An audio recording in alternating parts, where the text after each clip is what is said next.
How are you feeling about Scottie Scheffler? Do you feel like this is his tournament to lose? Yeah, it started. What was it, last year, the year before? He got real streaky. Everybody was like, "Whoa, modern Tiger, holy shit!" And then, he had the kid, and then it seemed like there was just a little lull, if you even want to call it that. And then right back on the horse, and it looks like he's about to prove himself that he is that guy.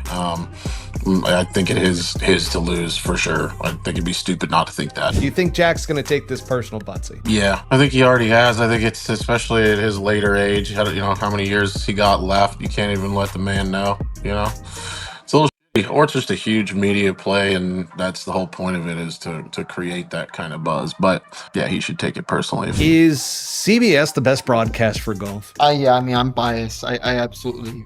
Would I wish that good old Gary McCord and David Faraday were back and to complete the squad? Yeah, but nobody's better than Jim Nantz. Welcome back, everybody, to Pull Hook Golf, the podcast.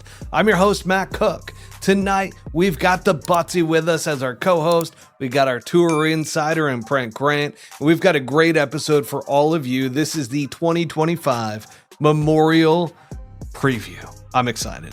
I'm really excited about this, guys, and I'll explain why as we go into it tonight. But before we do dive into, because it is all about the Memorial during this episode, we're going to focus solely on that tonight. We do want to give a shout out to our sponsors, good old Devereux Golf, folks. That's DEVEREUX. golf.com. Butsy's got it on. I've got it on. The Johnny Walker. We also want to give a shout out to our sponsors over at Johnny Walker. Please drink responsibly, over the age of 21.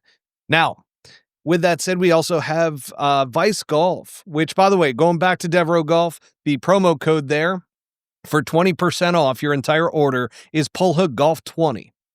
So the name of the show and then 20. All one word, all put together.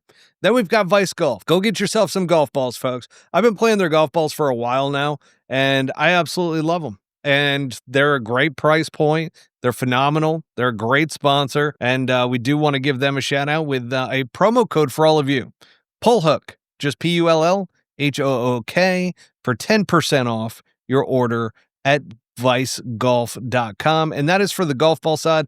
They have not opened that up to the golf club side because those are hot commodities right now, those golf clubs at the moment. But if you are going to buy a set of Vice Golf golf clubs, go ahead and put in Pullhook, and that will at least give us credit for your purchase. But tonight, as I mentioned, it's all about the Memorial, and this past Monday, yesterday, was Memorial Day. So, Butsy, as part of our tee-off report with Butsy, I know I didn't prep you on this one. So, what's your favorite thing about holiday weekends, like Memorial Day? So, getting that 3-day weekend going. I like that everybody's kind of in party mode, and there's like a vibe to it. It kind of makes you do this the whole time. You're like when you get a nice plate of ribs in front of you and it's the ref. And just like, no, for real though, I like it when you go to the gas station, everybody's walking out of there with beer and cigarettes and all of the good things, huge bags of chips, carts full of shit at the grocery store. Everybody's getting ready to go out and party, whether they're going to the lake, the pool. For me this weekend, it was the golf course, but it's just a vibe, and you can feel it wherever you go. And that's my favorite part about it. Love that. The vibe out there on a 3-day weekend, like Memorial Day weekend. Now, Butsy, I did see on Instagram you were out there playing some golf this weekend, and then you got a little loose there afterwards. I saw some of the stories, and Yes. just curious, how you feeling today? We're doing good today, actually. Good. I thought it would be way worse. Got up very early, a lot of hydration yesterday, huge meal from a barbecue place last night. I think that soaked up most of it, but got through our routine today, sauna, cold plunge, a little workout in, and we're feeling pretty nice tonight. Very relaxed, actually. Yeah, you look relaxed. You look refreshed. You look ready to go, except that upper lip just keeps on twitching, which really, that could be the drugs. It could be something else. Brent is mimicking that as well over there. He's got his electrolytes water. Brent, we do not want any rumors being started about you with your upper lip moving around out there. And where are you at this week, Brent? Right now I am in Murrieta, California. Not echoing, I hope. You are a little bit, but that's okay. Oh, that's great. Walk a little soft. No, you're fine. Playing a little Asher Tour event. It's just a bunch of guys getting ready for Canadian Tour Q School. So I figured I'd come over and playing a little something to just something to do. So, great golf course, Saboba Springs Country Club. I used Boba. to, yeah, I actually hosted I think it was a web.com event. It was actually Rickie Fowler's first professional event. So the golf course has got some good bones in it. Okay. Fantastic stuff. Yeah, Well, good just luck something to out do. there during the this week in Murrieta, California. As we talk about Rickie Fowler, we got the 2025 Memorial Preview Tournament. And folks, last year's winner, Scottie Scheffler, 8 under par. And the question that I posed, even in this title, is this Scottie Scheffler's tournament to lose? We haven't said this in a long time. Like, you got to go back to the Tiger days to where it's all of a sudden, you've got one player and then you're like, man, do I take the rest of the field in this bet? But it kind of feels that way with Scottie Scheffler this week. Butsy, I'll start with you, man. Like, how are you feeling about Scottie Scheffler? Do you feel like this is his tournament to lose? Yeah, it started, what was it, last year, the year before? He got real streaky. Everybody was like, "Whoa, modern Tiger, holy shit." And then he had the kid, and then it seemed like there was just a little lull, if you even want to call it that, and then right back on the horse, and it looks like he's about to prove himself that he is that guy. I think it is his to lose for sure. I think it'd be stupid not to think that. Brent, what about you, buddy? What do you think about Scottie Scheffler? Is this his tournament to lose? I mean, he won the PGA against possibly the strongest field in golf. And he did it at I won't say a similar course, but it's similar in difficulty. But at the same time, it just seems like all of those guys that were kind of leading into the PGA, we were thinking, oh yeah, Rory won the Masters and JT's playing well, and the list went on, and then all of a sudden they just all laid an egg.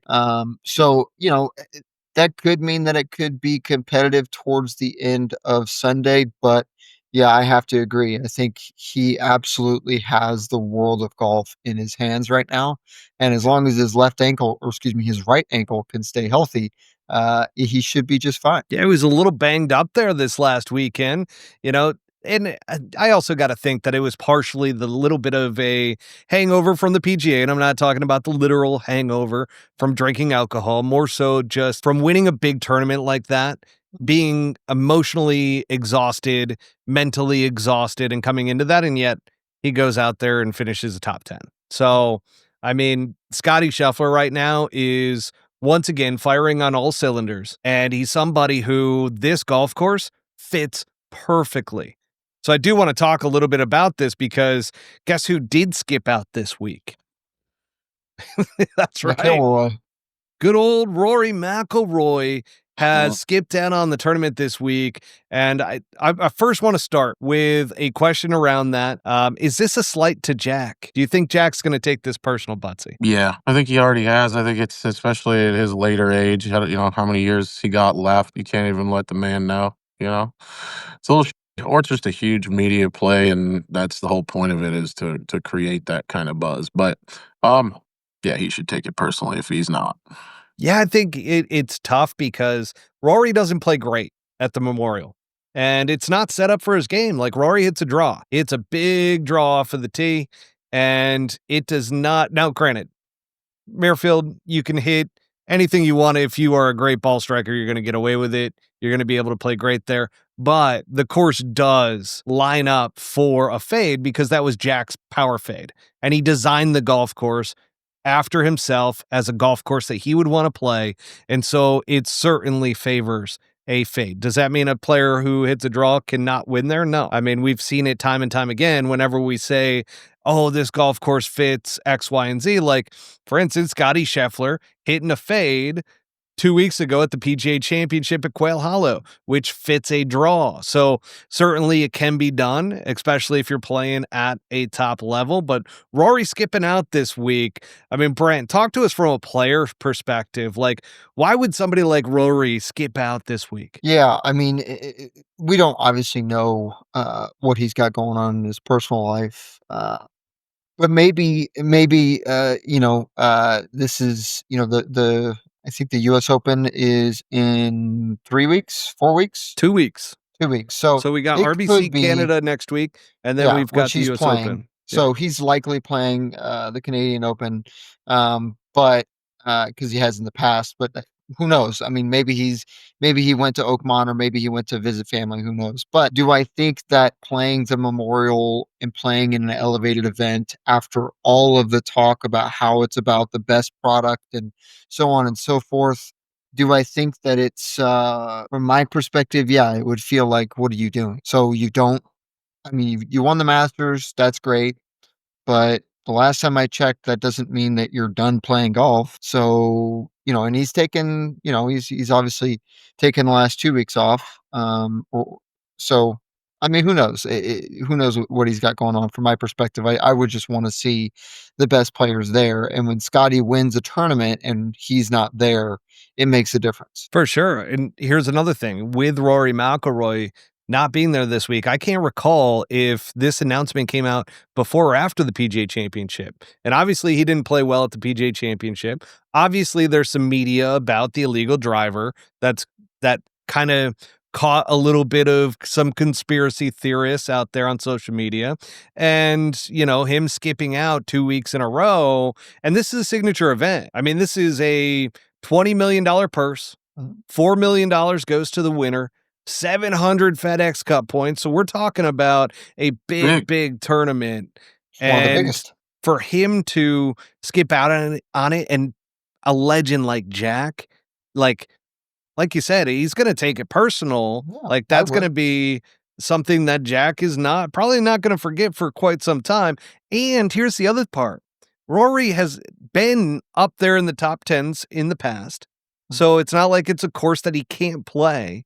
He's obviously not won it, but that kind of goes to the whole thing about the Masters. Like, this could have been a year to where Rory McIlroy avenged his loss at the Masters and ended up getting the Grand Slam. Then he goes to Memorial, wins the Memorial for the first time. Like, this is a big tournament that I feel like could have really benefited Rory if he had gone out there, played well, and potentially had won this week. So I guess my one thing around this is that, with Rory being in this situation, not playing this week, and then playing next week at the RBC, Butsy, like, what does this tell you? I mean, it's kind of weird, right? It is, man. Maybe he's scared. Maybe once he removed the illegal driver from the bag, he secretly started hitting balls on TrackMan with a legal one, lost like 120 yards of carry, and doesn't know if he can ever compete on tour again without that driver. So I don't know. It's something definitely to take a peek at. I would like to know some more insider info about the driver situation, but he could just be terrified. Having lost so much yardage, right? I mean, that's yeah. It could be pretty telling if he goes out there and, the stats keep adding up that he was so much shorter with any driver that they're putting in the bag. Maybe he's, these past couple weeks, has gone to TaylorMade undercover and, maybe wearing a mustache out there and some glasses so nobody recognizes him. And maybe they're dialing in a new driver for Rory that can get through all the testing and everything. But we do have some people chiming in here. So Austin Whittington said, just doesn't understand skipping the Memorial. Getting a trophy handed to you by Jack is a huge thing. And here's the thing, Jack is not getting younger, folks. This, as kind of, as depressing as this sounds, this could be Jack's last. We don't know. He's getting up there in age. He's looking frail. He's not looking like a young guy anymore, or even like somebody who's getting around well in their older age, like a Gary Player, for instance. So it's like, man, this could be Jack's last, and you're going to skip out on his tournament and give up that opportunity. I just think there's a bigger story there, and it's kind of been swept under the rug. Are you hearing anything, Brent, from any of the players or anything around this? Yeah, I mean, Rory, the only thing I've heard about Rory, really, anything recently, especially after the Masters, was that essentially he's just gone kind of even more into himself and even more into his circle. Obviously, there have been a number of rumors with regards to his relationship and his family.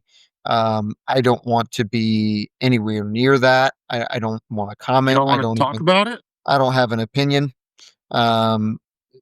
He's a grown man. He's going to have to deal with it by himself. But as far as anything else, it seems like to me, after winning the Masters, he's resting on his laurels.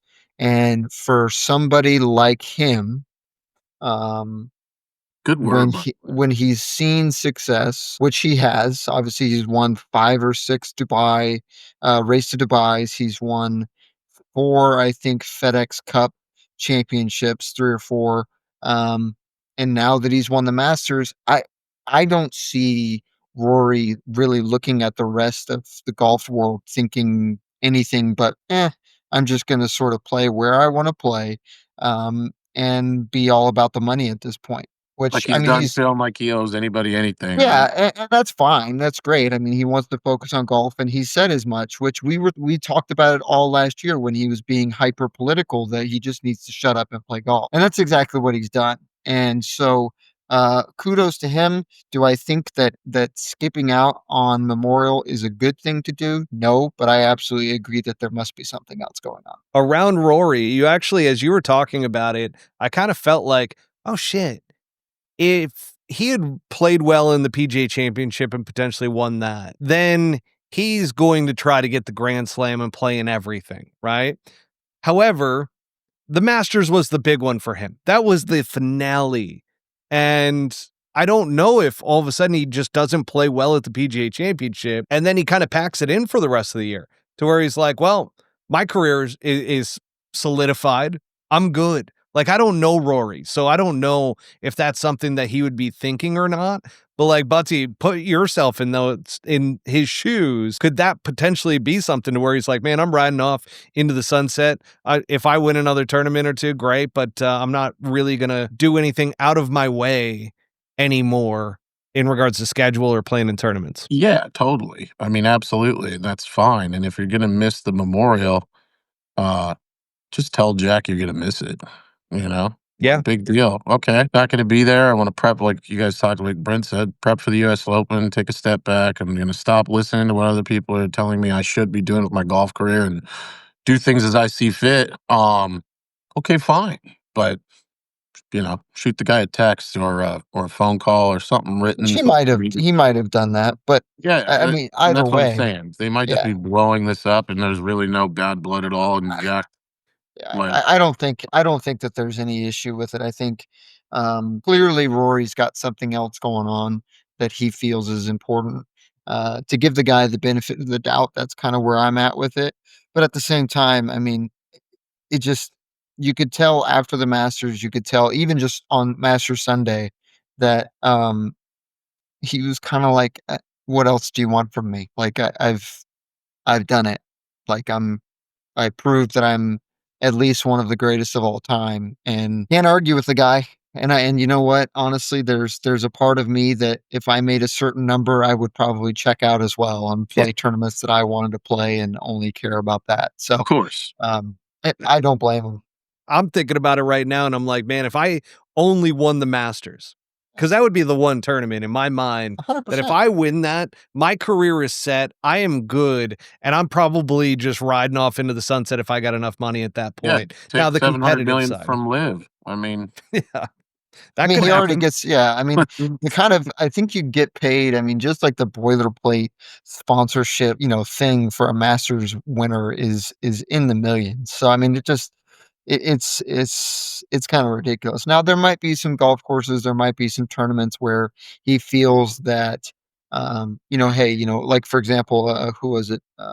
Austin Whittington said it perfect. If you want to pull that up, Matt, he said still needs to win the at Open at St. Andrews, which, you know what, that's absolutely accurate. And I mean, that's I don't know if thing. that matters to him, though. It might not. Like, I just don't see it from, but again, I don't know Rory. I don't know how competitive he is after winning the Masters, right? He might go through a little bit of what we refer to as senioritis, where it's like, hey, I just won the biggest tournament of my life. I now have won the Grand Slam.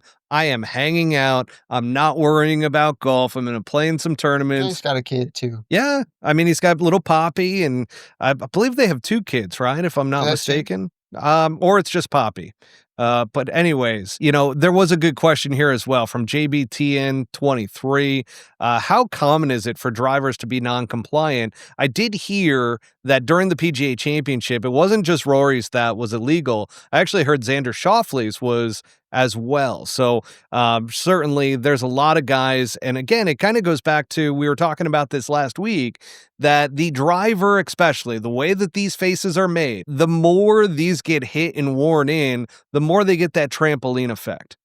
I think one of the reasons why they don't test as much as they probably should for an entire field is because it's probably pretty costly to the manufacturers. I'm pretty sure the manufacturers have a little bit of an ear from the testing bodies and so forth around, hey, don't be testing my guy every single week because shit, if it gets a little bit out of compliance, it's not that big of a deal, but it gives a little bit of an advantage. But these drivers are going to, especially as the face is thin. Yeah, I'm surprised though that Rory didn't. Sorry, there was one other thing that I want to mention there is that Rory, it's surprising that he hadn't been tested before that.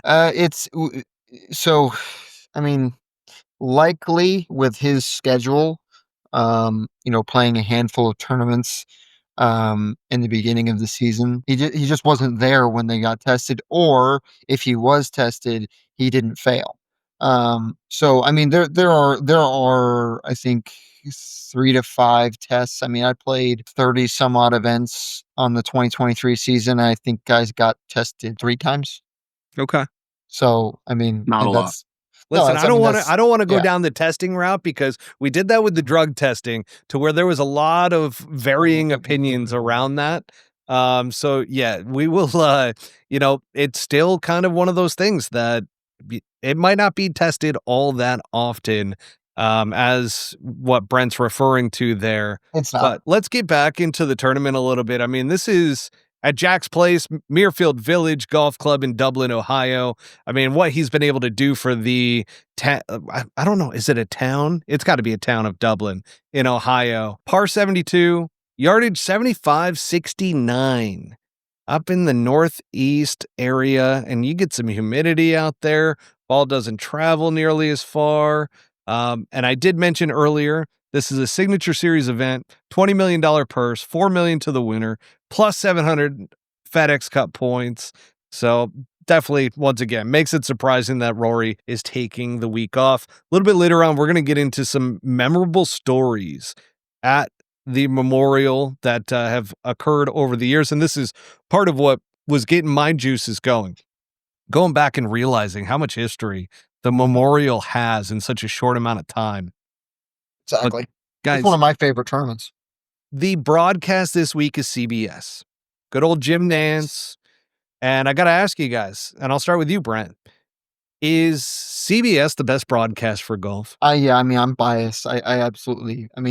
Would I wish that good old Gary McCord and David Faraday were back and to complete the squad? Yeah, but nobody's better than Jim Nantz. I have to agree. That's my answer. Yep. I'm in the same boat. I think it is hands down CBS is the best broadcast. Mm-hmm. And a lot of it has to do with obviously Jim Nantz being the main lead broadcaster there. And I will say though that during the PGA Championship, some of the Live Golf fans were not happy. They actually all over Twitter were shitting on Jim Nantz because of Jim Nantz's bias towards the PGA Tour and how he wasn't pumping up the Live Golf guys. And so that was pretty interesting to see. Pretty well known. It goes back to the fact that Live Golf fans, and I'm not saying all of them, but I'm saying that there's a lot of like the ones that are, whether they're paid bots or whatever they are, right? That they don't know a lot about golf. Like they don't know history. They can't because I was thinking about this today. It was like, would I accept a check from Liv? Would I have accepted a check from Liv even when I was on the PGA Tour? And the answer is probably yes. Because at the end of the day, and the guy that runs the Asher Tour had a great point. He said, dude, if you're really the type of person that is all about, the history and all that other stuff, then that's fine. But it's your job. Make as much money at it as you can, because none of the history or the who won what when. None of it matters, because in 50 years or 100 years or whatever, it just won't make a difference. Not to mention the fact that it's not like when you win a golf tournament, all of a sudden your life is complete. It doesn't change anything. Well, if it mattered, then Rory'd be playing this week. Well, that's exactly. I mean, if it really mattered, these guys wouldn't be playing 15 events a year. I mean, come on. Live golf, man.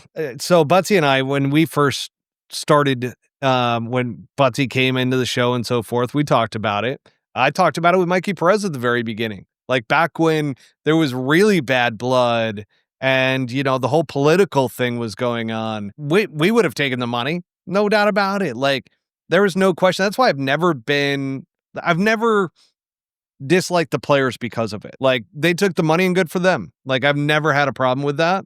It's more so the setup, the format, all of those things that I don't love about Live Golf. And I tried it for multiple years, watching every single event.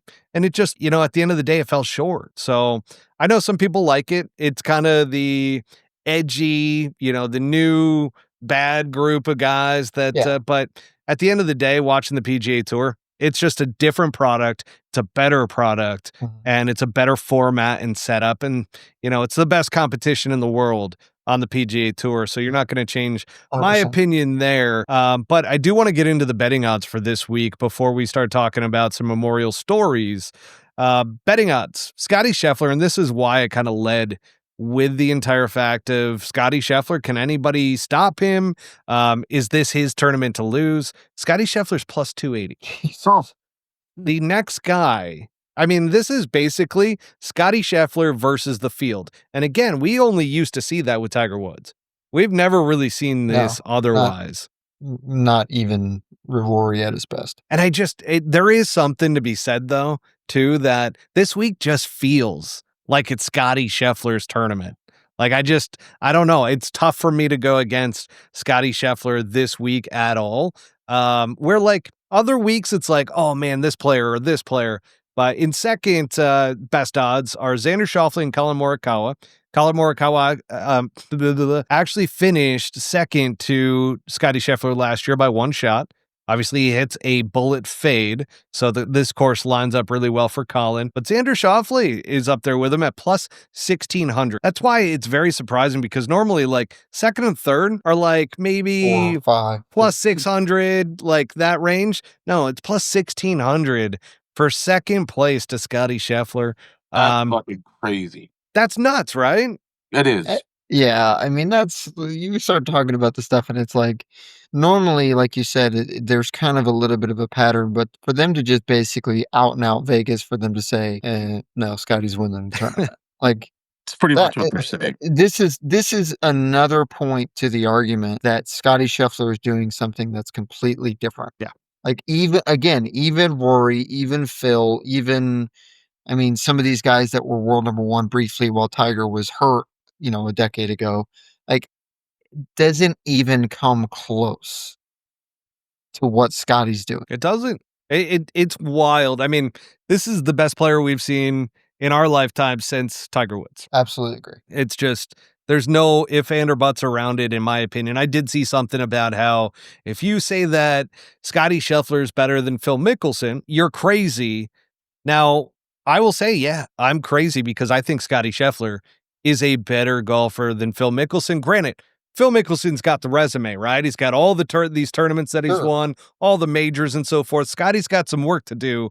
But if I'm looking at Phil Mickelson in his prime versus Scottie Scheffler right now, not even close. Phil did not have what Scottie Scheffler has. No. Number one in almost every major category, and he's above average in putting. That's the literal definition of dominance. And the only reason, by the way, why he's above average in putting and not, top 10 is because he hits it on the green all the time. Yeah. You're not going to make every putt. Like, Kyle over at Cart Barn, guys, over on an 80 for Nick Dunlap. I was watching that guy swing. He goes so far forward, and he just goes every single time. You're just like, he's got the driver yips, man. well, I would too if I put my head 40 inches over the ball and tried to get it all the way I down. got Nick in the top in the top 5, I think. Dude, I mean, what a life that guy has had. That's I mean, awesome. this just to come out at 20 years old and to win twice, and then to just have a lull year. Screw it. Why And to be not? going through the yips, like Yeah, you get hear it injured. with short game. I'm dealing with it with chipping, but you get it in putting, you get it in chipping. I don't really hear all that often about driver yips, but they It's rare. exist. It's rare. Anybody Yeah, I want to give mean, me 20-1 odds on a 50 for Dunlap in the top 5? not a chance. I'm not touching that one. Not touching that one at all. Kyle, you No, did in get the my smiles on that one. Well done with adding in a little segment for Nick Dunlap there. We were not going to talk about him. I can guarantee you that. So well done in bringing him up. Justin Thomas is the 4th best odds at plus 1,800. Patrick Cantlay at plus 2,200. And this is a guy that's won this twice. God, this fucking guy. You don't like him. He Oh, hasn't played dude. well over It's- the past 2 years. No, it's just the fact that he's in every conversation all the time about top players, and you have to wonder why. Like he's like you said, he's won Because he's Memorial a top twice. player. No, He's not got a even good close to a resume, top though. player. I mean, he's won a few times, absolutely. But this is a tournament that he's won multiple times. That's why 100%. his name comes up in this. Yes. And yeah, you're right. We bring him up normally around the majors. That's normally when we start bringing up Patrick Cantlay. Seasons.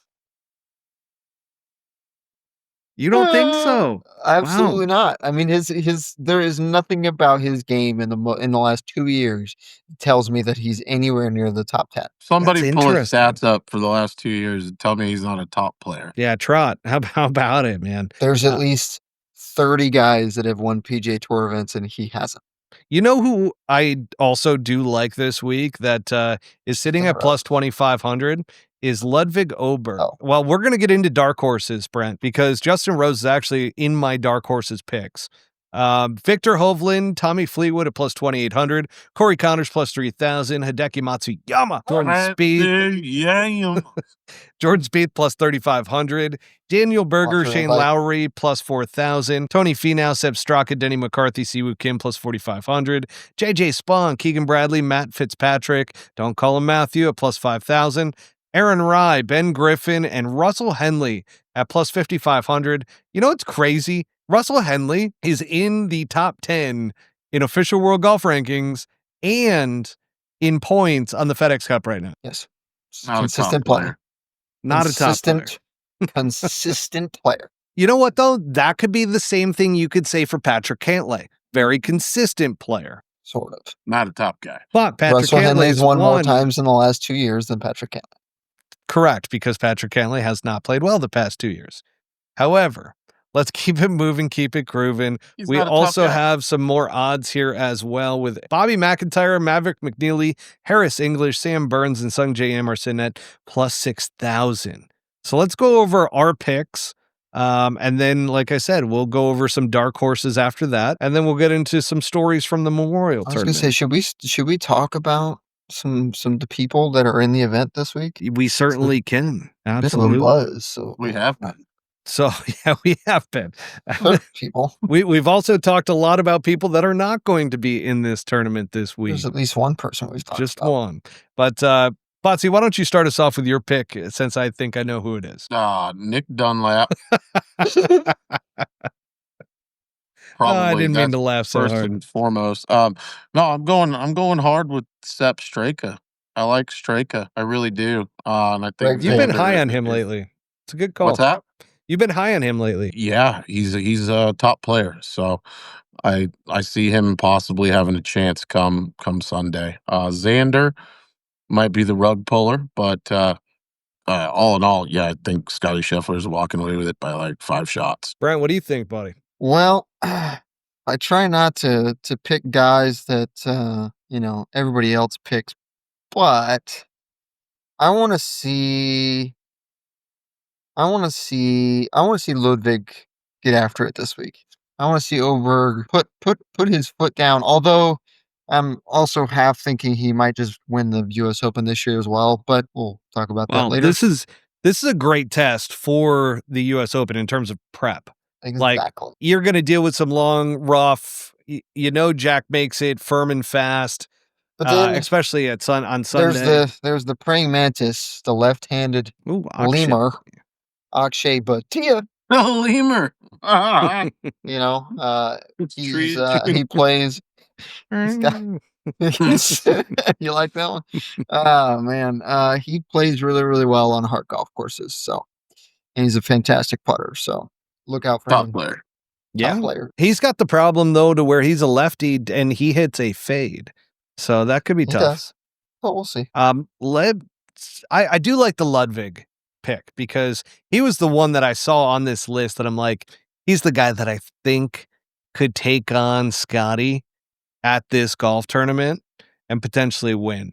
Colin Morikawa obviously did it last year and competed with Scottie Scheffler. The course fits him so well, but as we saw with Quail Hollow, even guys that the course fits so great, sometimes it does not pan out. It's the game of golf, right? This is not like golf strikes you at weird times and you do not, it owes you nothing and it will take everything from you.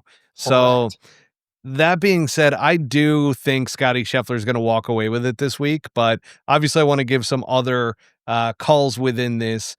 I like Jordan Spieth this week. He's a guy who has finished top 10 here several times, and Jordan Spieth trending in the right direction. I'm going to be high on Jordan Spieth a lot this year because until he starts to show me otherwise, he is trending in the right direction, but I'm more excited not about the main guys this week. I'm actually more excited about the dark horses this week. So dark horses, you already heard it from Brent. Brent ruined the surprise with Justin Rose, who's plus 11,000. Okay. I'm not sure why. Throw some money on Justin Rose. So I think the odds makers didn't go back far enough because if you look the past, like he only played this tournament once in the past, like 5-6 years and missed the cut terribly. Right. So if you dig a little bit deeper, Justin Rose finished second in 2015, a heartbreaker. He also around that time had multiple top fives. So 10 years ago. Yeah. And guess what? Is he in the type of form that he was 10 years ago? I would say yes. Especially I would think from an odds maker's perspective that like if I was looking at like a I don't know what was so funny about that. It's something to Brent there. Oh shit. It's just this Futsy's face. That's all. Damn. I'm thinking like, okay, an older guy like that, he's still really good. But if I was an odds maker, I'd be like, that guy's going to have one shot season. He's He just had playing it. great golf. Yeah. Like, And I he's shown that he can compete at this golf course. That's why I don't care that it was 10 years ago.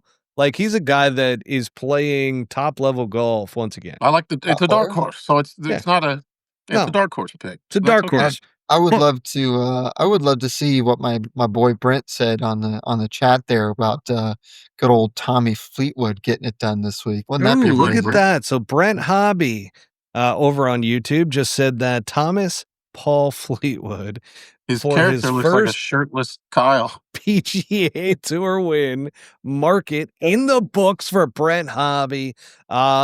I don't like Tommy Fleetwood. I never do when it comes to a PGA Tour event because that's a big monkey to get off your back, especially when you're going up against guys who are at the really peaking at the right time, like a Scottie Scheffler. So that's going to be a tough one. But if you do win, we're going to give you a major shout out next week. Don't worry there, Brent Hobby. I do want to say that the next one that I have on the list may be a little sketchy. Okay. What is it? I got Matthew Pavone at plus 35,000. I don't even know who that is. Stop. Okay, hang on a second. Stop. So, Brent, you can hate on this. It's a dark horse, but look at him during the PGA Championship, right? No, absolutely not. Brent doesn't like this one. No, but this is I don't even think the guy deserves to be on the PGA Tour, in my opinion. Oh my God, he's won on the PGA Tour. Don't care. You don't like the Frenchman. I don't like the fact that they get cards at all, but that's just me. Oh, you don't like I get where the bitterness is coming from. So, Butsy, the top 5 DP World Tour guys get 10. Is it 10? So top 10. Top 10 DP World Tour guys get PGA Tour. And it's not so even that takes the real away top from Brent 10 because the top 10 players in the DP World Tour I didn't are PGA realize. Tour players. I never realized that you were bitter about this rule. I just don't agree with it because it's not the real top 10. Did you get affected of next being top 10. on tour by this? No, but there Okay. are multiple Corn Ferry Tour guys that don't get starts because of it. Damn. But I Why aren't they playing on the DP World Tour then? Why would you want to go play on the DP World Tour? It's the third It best seems tour like in the world. according to you, The it's a World lot Tour. easier to get a tour card. I'd be doing that. Well, you know, DP could be great times. I got a lot of good I would traveling absolutely going do on. it 100%. I'm thinking about going to the Japan tour. Track golfer brought up a good point here. Pavone wins in San Diego after stepping behind his ball in the rough on the 18th. That is true. There is footage of that, and Track golfer does not like cheaters. I did see Track golfer was talking about Matty Schmid and his long putter and anchoring. There was some creasing going on with the polo shirt. So yeah, that's an interesting point there, Track golfer. But I do like Matthew Pavone because if you know about his game, this guy is an auto fade. He fades the ball every single time. Lance Bennett was talking to me about him to where he's like, you get in a group with Matthew Pavone, it's like automatic. It's just this buttery little fade that he hits out there every single time, and you know that's going to play well at the Memorial. Brent hates it. Absolutely hates it. Yes. But Butsy loves that Brent hates it. Colin's playing this week, right? Yes, Colin Morikawa is playing, but he's up there. He's got the what has he got? The second best odds. Not exactly a dark horse. Yeah, no, not even close to a dark horse. He's like one of the favorites. My third, Jake Knapp isn't playing, so no, he's an alternate. Somebody might drop out, but it's not likely that Jake Knapp's getting in. But my third dark horse, because I love me some David Geese. He was sending me some texts over the weekend as Bud was playing really well. And what about Tony? Bud Cauley. Tony, no. Bud Cauley. Tony's plus 4,500. He's not really a dark horse. Like plus 4,500 is kind of tough as a dark horse. Where's that guy been? I mean, have you seen how he lays the putter down on the ground? That's why he's not in conversations. Well, it's changed a lot over the last few years. So that putter, the toe is still sticking dead up in the air. Well, it's a lot of pull putts. That's why. Yeah, he needs to do the opposite. He needs to ulnar deviate and get away from. Anyways, I don't know why somebody at Ping hasn't sat down with him and gone, dude, the guy. I remember talking to him. No, they absolutely have. He has a guy that I think he works with. I don't. That is that guy an enabler? I don't. It's possible. It looked good, Tony. Everything looked good.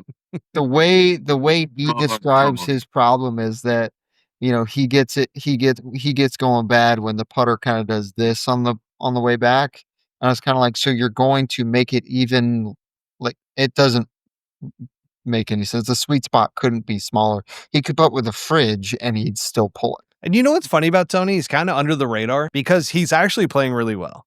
It's just, yeah, he played well at the PGA Championship. He played well multiple times this year, but he's finishing in the top 20. He's not killing it, but he's not killing it. He's not competing for titles right now. So that being said, we did just lose Brent, but Bud Cauley is the one that I was mentioning there at plus 11,000. Bud's been playing fantastic golf. He's been competing, and eventually he's the kind of guy that has the pedigree. Right? He's not one of these guys that, you know, all of a sudden you get him under pressure and he's going to choke because he's never been there before. He might not be a big name that a lot of people know, but if you know the Tiger Woods video game, Bud Cauley was in that in like 96 or something. Bud Cauley played some golf. Bud Cauley is a hell of a damn player. So I'm really happy for David because David's been on the show multiple times. He is somebody who took Bud's bag at the beginning of the year. And Bud's having a hell of a year. What's Fowler at? Fowler, good question. Let's take a look. I know Spieth got in because of a sponsor invite. I'm hoping that Fowler was actually in the field. You don't have Fowler breaking through before Spieth? I don't. And granted, he obviously finished, what he finished last week, third? He's been, there's been some moments of brilliance. Yeah, so he's in the field this week on a sponsor's exemption, just like Jordan Spieth. So he, Fowler? yeah, I don't love Rickie this week because of the course layout. He's won I'm it, just going to say. hasn't he? No. Oh, no, that was, he was there when Tiger chipped or flopped it in, right? Yep. What was it, 2018 or whatever? Yeah, I mean, the fact that him and Jordan Spieth are in the field at all. It's actually a good question, though. From Butsy, who do you think's going to win first? Jordan Spieth or Rickie Fowler next? We should, well, Brent can't gamble, but Butsy, you and I should throw some money on this. I think he's been way closer. Like, you want to put a 20 spot on it? Just a friendly little wager, Butsy, me and you. Yeah, so you got Fowler, sure. I got Spieth. Yeah. I like that. Well, they're going to get the same amount of starts. I think this is number 5 for both of them. They've gotten a sponsor's invite into every. I say with what's left, Jordan Spieth is usually a big time player in the spring, the early part of the season. Yeah, Rickie Fowler. Okay. It'll be interesting to see. We'll obviously talk about it. Personally, I don't believe either one of them are going to win, even though I do. Well, not this week. I mean, I like Jordan Spieth this week because he plays well at the Memorial. Correct. He does, but I think they're still both in that same sort of schedule that you only get limited opportunities and you're already playing against the top players. And I'm sorry, like neither one of them have really shown that they're the way they used to be. I mean, to be fair, Rickie Fowler does not have the same resume as Jordan Spieth. Well, and let's talk about Jordan Spieth for a second, because Jordan Spieth, he had the fall off, but then he had the wrist injury last year. Mm-hmm. Still rehabbing that. Yeah, I mean the way he works, I watched him a bunch in 23. Obviously my coach and my trainer, we talk about kind of what guys are doing. And like I said, my trainer was one of the first guys to say, hey, Wyndham might be struggling this year. And he was right. But Jordan Spieth works with Cameron McCormick, and I think Cameron literally changes his golfing every week. So I don't see a lot clicking with what he's got 10 tournaments left that he's going to play. His iron game, though, is the one that, to me, is starting to come back.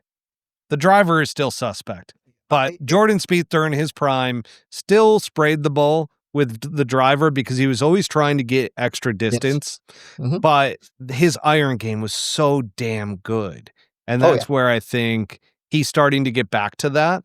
And if that wrist continues to heal up, I just see him at some point, he's going to compete. He's going to be right there. And hopefully... You're confident in that. I am, because I want him to get over the hump from Augusta National. Yeah, I think everybody wants to see, those 10, 15, 20 guys that have kind of played really well over the last, decade or so come back and really compete again. I mean, obviously Justin Thomas is one of those people. Rickie Fowler won in 2023, but then really didn't do anything last year. Jordan Spieth also won in 2023 and then didn't do a whole lot last year. But it's just getting harder. So, I mean, these guys are getting passed up by guys that are rookies. So, I mean, it's true. I mean, guys are so good now coming onto the PGA Tour in their first year, second year. It's unreal. Let's talk about some stories from the Memorial Tournament. Now, I wasn't alive, and actually none of us were alive. So not even me, because I'm the oldest here, but Butsy wasn't either. Brent certainly wasn't. Brent, you might not even have been none of us might have been a thought. God, I'm really stumbling here. How far back are we going? We're going to the inaugural tournament in 1976. Yeah, I was just about to say like 75. Good old Roger Maltby, and he was playing back then, and he was going up against Hale Irwin. They went into a playoff thanks to a fortunate break, and this is what caught my eye to where I'm like, holy cow. Could you imagine this happening nowadays? So Maltby, he hit a gallery stake on the 17th hole, and it ricocheted onto the green. And that was in the third playoff hole.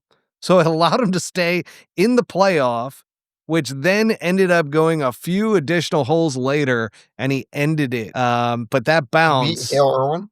He beat Hale Irwin in a playoff. I think they went 6 playoff holes, but he was able to stay in it because it hit that stick and bounced back onto the green, and he was able to make par.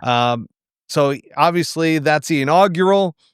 Great start to, the Memorial Tournament, building some history right off the bat. But then in 1977, guess who came home, wins it? Good old Jack Nicklaus.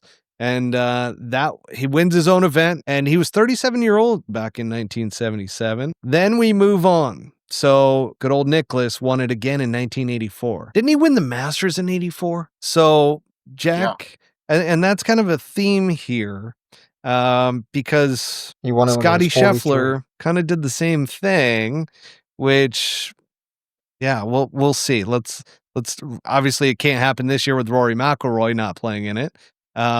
But we've got Paul Azinger's amazing hole-out win out of the bunker. They call it a miracle in 1993. Good old Zinger. Tom Lehman ended up winning in 1994. And then you got the Tiger stretch. This is probably the most impressive stretch. I mean, Tiger dominated WGC events, but he dominated the Memorial. I didn't even realize, going back and looking at it, won it 5 times. And this is why it's kind of interesting, because Scottie Scheffler, if we're going to compare Scottie Scheffler, he needs to get some back-to-backs going, right?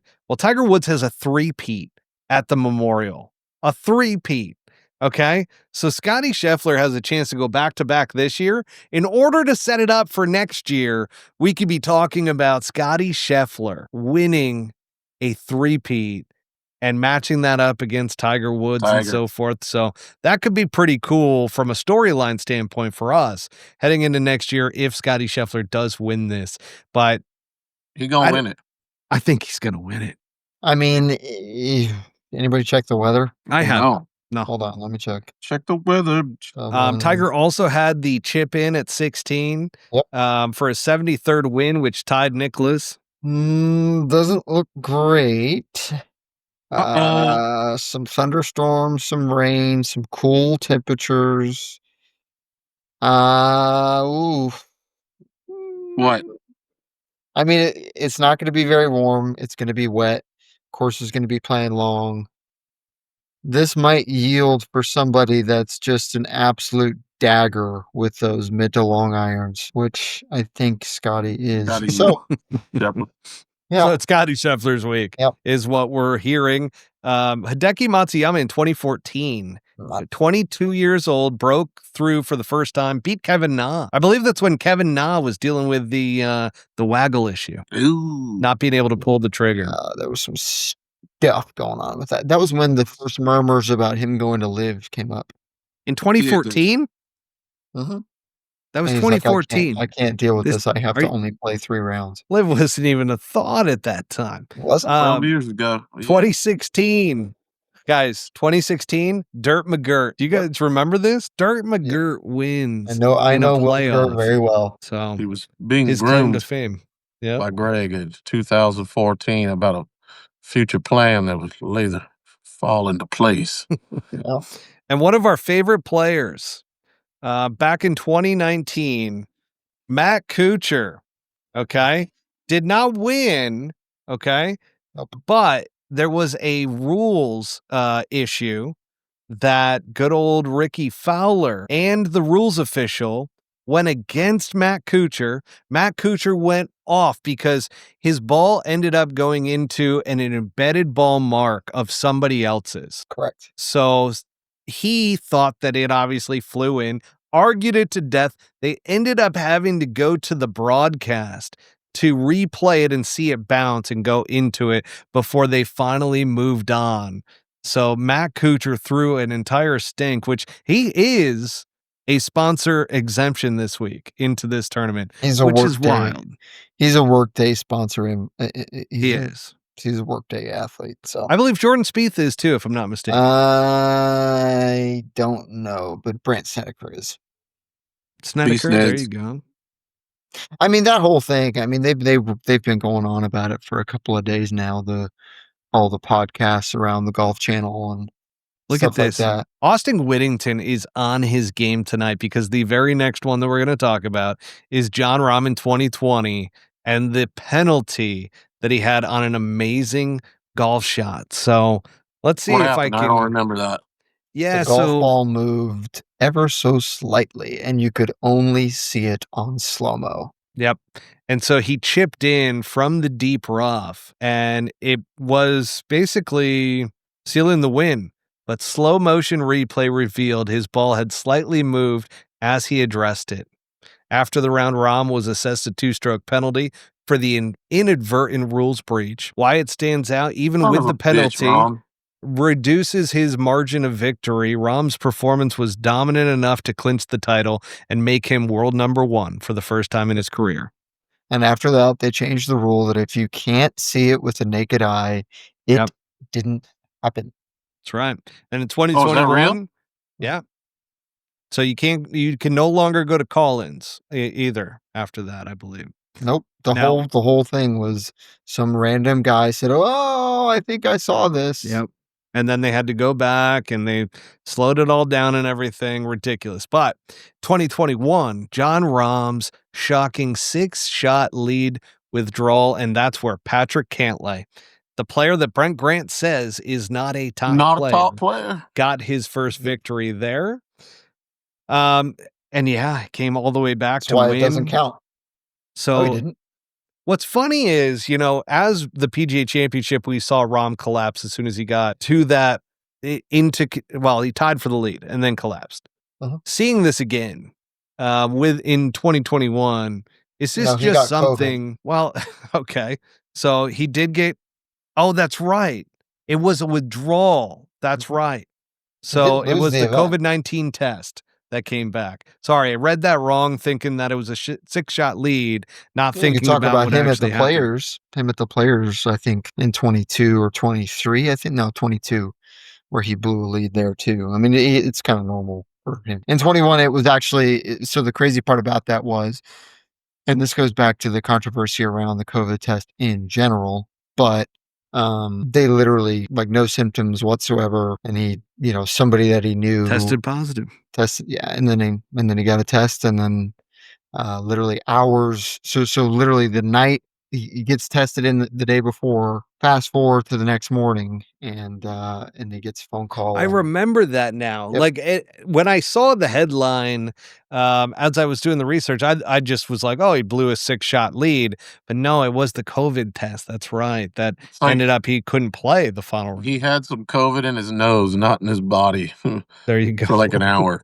Yeah, I mean, yeah, we could talk about the PCR test, but And then 2022, Billy Horschel makes an eagle to seal a dominant win over Aaron Wise. I don't know why I said Rise, but that is a fan favorite for trot golfer, and I believe Brent, you're a fan of Billy Horschel as well. Yeah, he likes that horse. And then let's get into 2023. That's where Victor Hovland ended up starting his big run that year and ends up winning the FedEx Cup in 2023.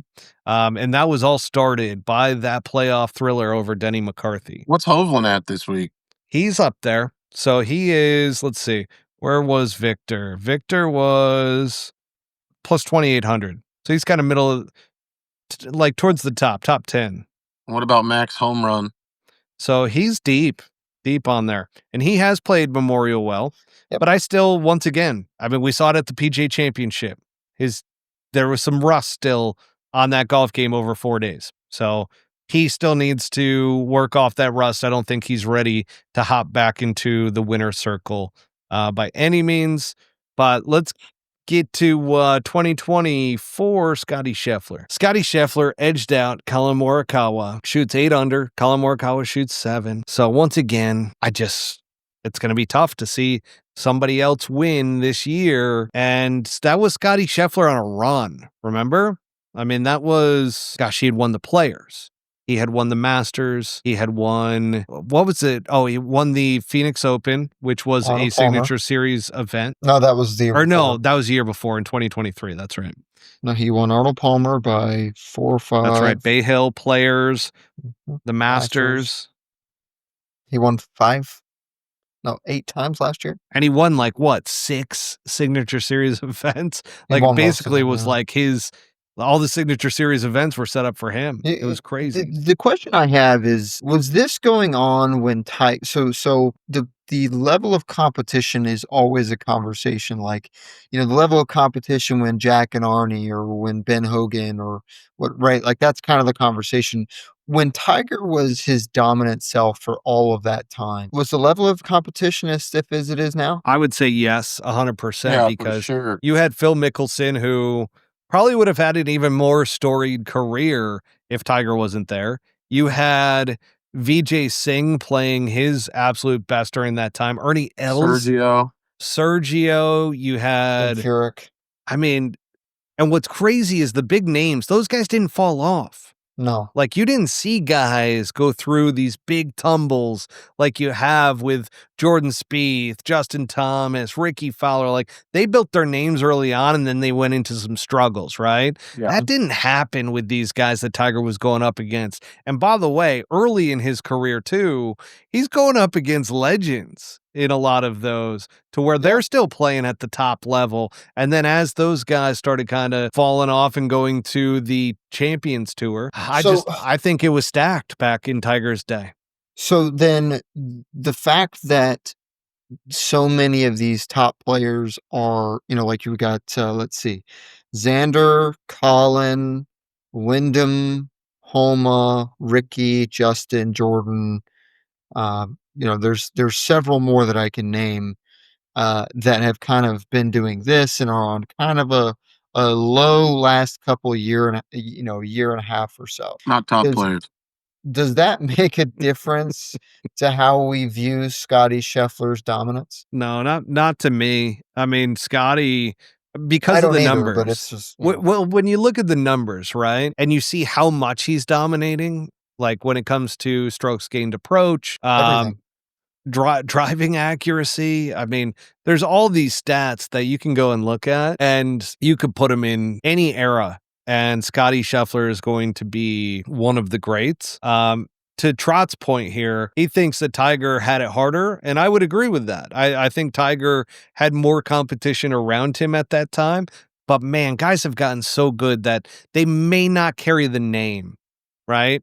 That branding behind them that so many of the guys around Tiger back in the day, and that does have when you think of the mental side, if you all of a sudden had Tiger Woods chasing you down, they were going to stumble. That doesn't happen anymore with guys on tour. Like, some of these kids that are out there now are fearless. They just don't have the names yet. Yeah, I think the way we view that time is manufactured a little bit by how the tour was marketing. I think obviously there are a few names that we mentioned, Phil, Jim, VJ, Ernie Els, Retief. What about Freddie Couples? Freddie was not into the Marco 2000s. Mira, Padraig Harrington, Graham McDowell. I mean, there's like a whole shitload of guys there. Dustin Johnson, Jason Day, right? That's the later half of the So career. are we saying, right? It's funny, are we saying that the PGA Tour did a better job of marketing those players back in the day than they are now? We know they did. I mean, look at how much money they made versus now. I mean, the top 15 players are really the only guys that are making the kind of money that is securing your family kind of money. So part of that is that the game and players have gotten, like, you could make the argument, players have gotten so much better. There's so much technology now. We know what great golf swings look like. We've got data behind it. Like, there's so much more that these kids coming out of college are so much better, right? So looking at that, they don't have the names because there's kind of this turnover, so to speak, with players. Yeah. Whereas like back in the day, you didn't have that. You had levels to this game, and there's still levels, but it's just not as big. Like, the disparity between players that are really, really, really good and could win on a weekly basis to the guys that are just at the top of the game. No, I absolutely agree. I mean, the other part of this too is, and you guys both know this because you've been, you literally have been a part of these business deals. I mean, when somebody asks the question, what are you going to get back for your investment? There's not really a PGA Tour rookie that can say, "Oh yeah, I'm going to get this much TV time, and the PGA Tour is going to market me this way," so on and so forth. Before, there They were didn't have commercials. that then. Well, no, but they were in multiple commercials. They cared about having a PGA Tour player repping their brand. I mean, there were Winners. no, I mean even guys that weren't. I mean, you look at like a Charlie Three Sticks. I mean, look at his sponsors over the years. I mean, Callaway was a big one of his. huge sponsor, Yeah. right? I mean, but the other thing It's a good is, point. Well, I mean, hang the on. other Let, thing let me is, stop you for a sec because you make a really good point around this that, and I'll go back to the word disparity because back in the day that there wasn't hundreds of players. I mean, you could say hundreds, but let's say that right now 800. there's like 250 players that could win on a weekly basis. Back But- then there was like 50 guys. And Right. to Brent's point, we were talking with Hogue on the way up there, remember? And he talks about it like there was an actual period there, especially for sponsorship from manufacturers that just doesn't exist anymore. And Nope. if you got to the tour, you got a contract basically that was pretty Correct. nice. If you're in the top 50, even better. And they just don't pay like that anymore. Not even the tour promoting them per se, but like there's just no money in clothing and in clubs anymore. And you say either. Hogue, that's Martin Laird's caddy, correct? Yeah. We had Right. it's like, yeah. He was open about talking about a bunch of guys that got a shitload of money that weren't necessarily top guys because that's just how it was for everybody then. Look at Correct. Tim Clark. I mean, there were stories where we'd be up at his place up in North Scottsdale, and one of his South Africans who played on the GCU golf team with me, they found checks in his couch from Adidas and TaylorMade that were like for 50 grand. And they're like, dude, this check's for $50,000 from a manufacturer. And he's like, oh yeah, just throw it back in the couch for a rainy day. And it's just like, what? But they were getting tossed all this money from manufacturers. And like you said, it's just not that way anymore. And I think part of it has to do with the fact that there is so much disparity. Guys, there's this revolving door of players now that come into the PGA Tour. And I think that's why partially we've hated on the Signature Series, shrinking the game, so to speak, with only 100 players and everything. But I think the top guys, what they really kind of were thinking is, man, if I have a bad year, I'm not going to get booted off of the tour. And I'm going to be able to keep my name recognition and build brand equity by still being on the PGA Tour year in and year out. And I'm going to have plenty of money to continue to chase it if I do get booted. Yeah. You get social media and all this shit now. There's too many other avenues to consume golf in, and too many people that will work for a lot less that will bring you more revenue than a tour player will wearing your shit. And it's like, Correct. that's why. Do you think, based off of that, do you think Callaway pays good more than any tour players? Yeah, Possible. It's so the big difference is if you're talking about a guy like, so for me, I'm a Strixon staffer, right? Which means I have the bag, I have the head covers, I have the hat, the glove, all of the clubs, yada yada yada. My deal is in the mid to low to mid six figures if I get on the PGA Tour, just the first year. So moving forward or getting paid more, you have to stay on the tour for longer. There's incentives and so on and so forth. But the moment that you kind of drop back, it and don't have as much equipment, or maybe you don't have a staff deal. Well, first I want to pause because Trout Golf, that's a really big point. There's really nobody that sells clubs anymore. There's a group of TaylorMade guys that they get to market because Tiger paid all of them through his investment firm that owns TaylorMade.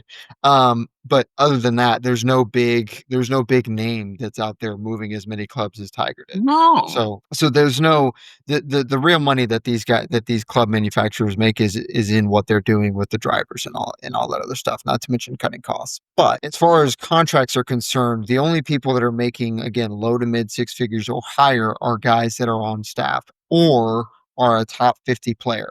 If you're not, you're barely scraping by. And mind you, it costs $150,000 to $250,000 to play on the PGA Tour. Yeah, people don't realize it. And Hideki Matsuyama makes more money than anybody on the PGA Tour, by the way. Strict on. Oh, they probably Japan, pay the fuck out of him because of the Japan Japan literally market. pays him stupid money. Then you can't blame them for taking away that financial piece either, though, because like I said, it's just a bad business decision. You're not going to see Tommy Fleetwood. I mean, you're going to see him on TaylorMade commercials with Tiger every now and then, but he's not going to have millions of views on YouTube and across Instagram and Twitter and all this other that's potentially going to have eyes on product. There's a better option for a lot cheaper.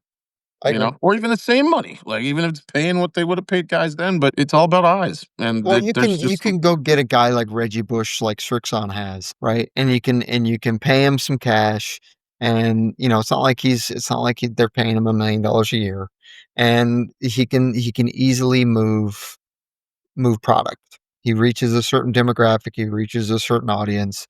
It's not a difficult equation to sit there and be like, oh, so we don't have to pay, 5 guys. Okay, fine. Like it's not a hard conversation to be had, especially if you're talking about more money for those that run the business in the first place. Yeah, but there should be a better opportunity if you go through the trenches and get to the tour, that you should at least have a couple years where it's affordable. That's Continue to on the chase. so this is the point, right? Is that the kind of money that the executives at the PGA Tour are making? I mean, they literally have an entire team of people that are all about getting sponsorships for players, and they don't do anything. Needs a huge change. What sort of change would they make? Let me read this one out. So Trot Golfer mentions the industry of golf equipment needs a huge change very soon. And I think, well, we'll wait to hear what he has to say around that. But I have to agree. I think, there's so many avenues marketing wise that club manufacturers can now go down. And the repetitiveness of their marketing over and over and over again, I think has become a little mundane. I think Callaway certainly has put a ton of money into Good, and some of the others. TaylorMade's kind of gone after Grant Horvath, and whatever happened to the other kid, Micah? What's his last name? I don't even. I don't know. I know you're talking about. I don't know what happened to him. Parsons. I almost said Parsons too, but it's not. The change that's going to occur is that they're going to have to spend more money to innovate so that more people have access to tour style equipment like bounces and head shapes and like that, because they blew their wad 4 or 5 years ago in terms of driver technology and shit like that. I mean, it's proofs in the pudding. Look on the PGA Tour. You got stuff that's dressed up as new stuff, that's old stuff, and old stuff that's still in the bag because it was better and nothing new has come out that's better. And it's like, yeah, they're gonna have to dig in and make it a lot more unique to the individual, not just fitting for like shaft and spin rate. You're gonna have to be able to pick different head shapes and there's a couple of manufacturers that certainly are attempting to do this. The big problem is Austin says, do players control their expenses to a certain extent, probably diminishing returns versus comfort? The easy equation there is there's not a single tour player on planet Earth that would ever sit there and say, I'm going to stay at a Motel 6 instead of a comfortable hotel to make sure I get a good night's rest. There's not a single person that says, I'm going to eat at In-N-Out instead of going and getting a nice steak because I want to feel as good as I can tomorrow. There's also not. What about the Golden Corral? I used to do that in I college. know. Get a pretty damn good Can you steak bring up? too. Can you? So Trot and Brent have good back-to-back. Don't shit on Golden Corral. Well, So here's Trot Golfer to start with how much the consumer supports the free ride for influencers. The consumer is sick of supporting these guys. Also, the entire loft debate. Okay. And then we've got Brent Hobby saying the normalization of $600 plus drivers is out of control too. G440 LST with a Velocore shaft, thanks BG, was $750. It's amazing, but holy F. And I do think that drivers, especially the shafts, they put in a shaft. Shaft. Well, if you were to buy a driver off the rack at Dick's Sporting Goods, for instance, it may have the name of the shaft that's on there, but that is not the same shaft as you would buy aftermarket in order to have. So that part to me has to stop. I think that actually is a big part of this industry to where they're limiting so many people and they're not getting. So what ended up happening is the manufacturers were just marketing the same drivers over and over again. People were paying those for the longest time, but then got smart and they're like, okay, this driver isn't that much better than last year's because people were putting in their bags. I remember, I mean, shoot, this was back in the like 2010 to I was gonna 2020 say, range. Like every single year, you were putting a brand new driver in your bag because you thought it was the next greatest thing. And I think actually launch monitors and things like that kind of hurt the industry a little bit because it started proving that the numbers were not changing that much. And to that degree that, all of a sudden they're like the sales were going down. So every manufacturer started increasing prices because the volume was down. but Instead of fixing the problem, which they didn't do. And all of a sudden now you have it to where they have to charge so much money in order to be profitable. And the whole industry is kind of going into a little bit of a collapse because there isn't this crazy R&D that's going into it. There's not these massive changes that are happening in terms of performance. It's just not. I'm going to disagree with you on the driver cost, though. Driver costs for a like a brand new Ping, like he said, $750 with a Tour Velocore. That's what you're paying $750 for.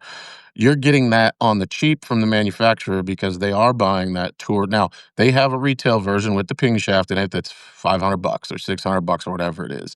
You can upgrade. You can upcharge to a Tour Velocore for $750. If you did that in 2010, guys were very easily spending $1,000 on a driver because they didn't have upcharges then. The only place that you could put something together that was like is available on the PGA Tour was to do it yourself or to go to like a Hot Sticks Golf or some other place that's going to then charge you to fit you and build it for you another $200. It was like $1,200-$1,300 for a tour style driver back in the day. At least now through TaylorMade's website and stuff like that, you can get a $400 shaft at a $200 upcharge. And I know I'm not talking way too many numbers here, but it's not as bad as it could be as like back in the day when you had to go put those two things together. Yeah, I totally agree. I think part of the issue here is that the major manufacturers that kind of quote unquote own the driver market, at least if we're going to talk about drivers, because obviously irons and all that other stuff is sort of pointless.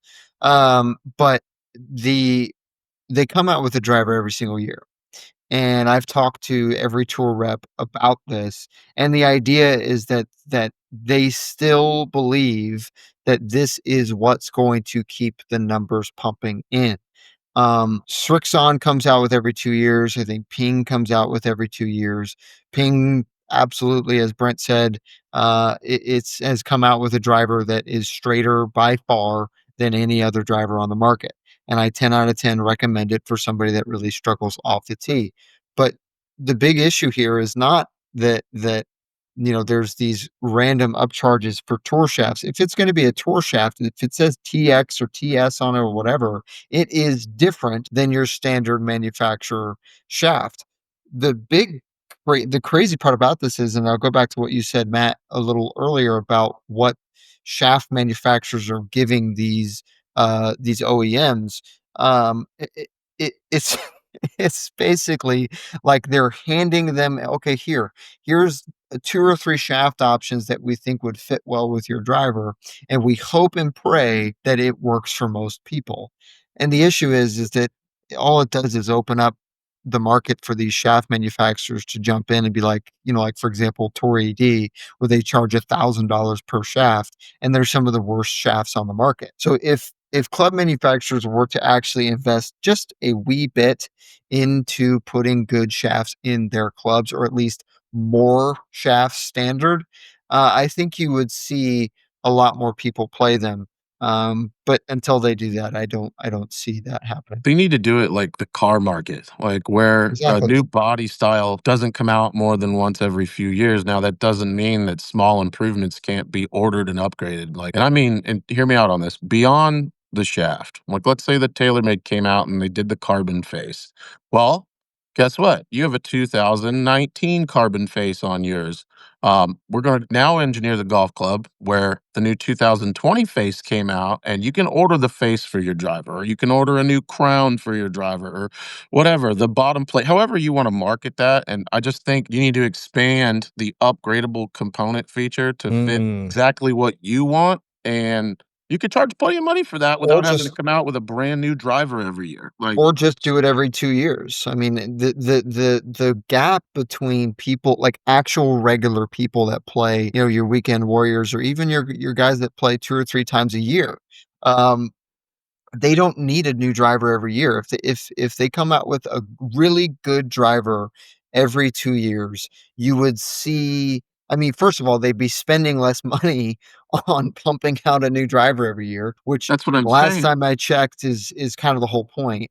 And then to Butsy's point, if you want to make it a little bit customizable, a little bit more customizable, then you simply explain to people exactly why this driver is actually going to be different rather than some bullshit marketing, because it just it's a stagnant market. I mean, the golf, first of all, golf in itself is stagnant right now, but Well, they killed yeah. themselves. And the one thing that I misspoke on is I didn't realize that, and Butsy and you both know more in regards to, especially Butsy. You know a lot about equipment when it comes to the upgrades and so forth. I didn't even realize I haven't bought a driver in so long. No, for sure. For sure. That the upgraded shafts are now not that expensive, but the manufacturers had a lot to do with that, right? Because once again, I just feel like they got into the cell phone cycle to where Mhm. every year we got to launch something new. PGA show, we got to have something new. And they got into this terrible trend that it's like, we've got to keep doing it. And I loved what you said, Butsy, to where you're like, if they just came out with simple upgrades that you can attach to your driver, or you can replace parts to your driver. So let's say that, you know, the crown of it has been scuffed up because you hit a few sky marks on there. You can Yeah. replace that. Or we can get, And or we get you a Cadillac version of, you know what I mean? Like, yeah, they should come out as a base model, and that way, if a guy can only, just like a Chevy truck or whatever, you could Mhm. buy a base model for $25,000 less than the fully loaded one. The fully loaded one shouldn't just be a $400 upgraded shaft, and it's either $500 for the base, or you upgrade the shaft yeah. and we charge you for the fitting and it's 1,000. Like, there should be other things along the way that take it from base to premium, and they're missing the boat on being able to market all those little pieces to get you into, you know, and you could go middle of the road, right? Like, I don't know. I just, Trump said it, Absolutely. that needs a change, and like I could maybe look forward and seeing like that being maybe something that they start to look into outside of finding the next 10 yards next year, because it just doesn't exist. Yeah. Yeah, absolutely correct. I mean, and this goes into, you know, even if you start talking about golf balls and stuff like that. I mean, the every year cycle for a Titleist ball or a Callaway ball or TaylorMade ball, it just doesn't work. And uh, you can tell that they're pretty much the same stuff because you have tour players that are playing in most cases the year prior or even in 2 to 3 years prior. Mhm. So I mean, you talk to any TaylorMade guy, and you just sort of look at him and you're like, "How's the new driver?" "Oh, I don't know. I haven't hit it. We're 6 months into the season." "Yeah, this one works." Yeah. Because they know how the game works. And so the real tough part about this is for people like Butsy and myself, Matt. Obviously, if you wanted to, you could certainly get whatever club you wanted, but clearly you don't need to. But for guys like Butsy and myself that do have access, it's hard to relate because like we can sort of just ask and receive. When if you go into a PJ Tour Superstore, you've got to spend 2.5 hours in there talking to somebody that's just trying to upcharge you. You can't trust that they're going to give you something that they actually believe is going to make you better. Then you got to buy it, and Well, then that's the if point. And it's then you're not, talking about $1,500, which is and there's ridiculous. a small golf market out there where guys will go and spend another 2,000 the next week. Now they got 5 different drivers. They're trying to rotate, find the best one for the summer. And it's like, nobody's got that kind of fucking money. Like I said, make it a base model. And like, if you can afford the base, you still have a really fucking great golf club. It's probably good for everybody, but it's terrible to keep ripping these people off year after year, convincing them that another $600 is going to make a difference. They're really buying it to put wheels on their golf game. Like, it's like they want to show their buddies that they bought the new driver. That's drivers all are it is. double Yeah. the amount that they were. You just want the new shit in your bag. You don't want to look like and a which blimp.